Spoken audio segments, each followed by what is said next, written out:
ধর্ষণের অভিযোগে লাইলা আক্তার ফারহাদের দায়ের করা মামলায় গ্রেফতার টিকটকার আব্দুল্লাহ আল মামুন ওরফে প্রিন্স মামুনের রিমান্ড ও জামিনের আবেদন নামঞ্জুর করে তাকে কারাগারে পাঠিয়েছেন আদালত।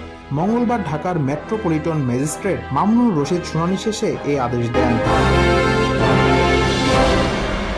এর আগে মামলার তদন্ত কর্মকর্তা ক্যান্টনমেন্ট থানার উপপরিদর্শক মোহাম্মদ শাহজাহান আসামিকে আদালতে হাজির করে 7 দিনের রিমান্ড চেয়ে আবেদন করেন। প্রিন্স মামুনের পক্ষে ঢাকা আইনজীবী সমিতি সাধারণ সম্পাদক আনোয়ার শাহাদাত শাওন রিমান্ড বাতিল চেয়ে জামিন আবেদন করেন। বাদীপক্ষ এর বিরোধিতা করে।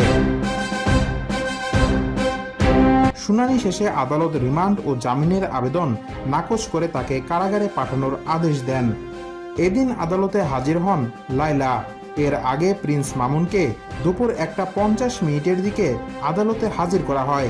তাকে ঢাকার মেট্রোপলিটন ম্যাজিস্ট্রেট আদালতের হাজতখানায় রাখা হয়। রিমান্ড শুনানিকালে তাকে এজলাসে তোলা হয়।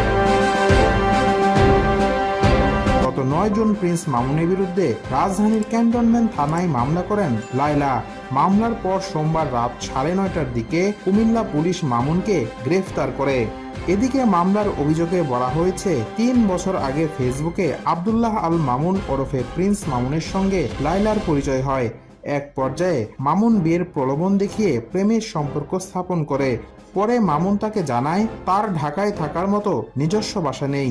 যেহেতু প্রেমের সম্পর্ক সৃষ্টি হয় এবং মামুন তাকে বিয়ে করবে বলে জানায়, তাই লাইলা তাকে নিজের বাসায় থাকার অনুমতি দেন।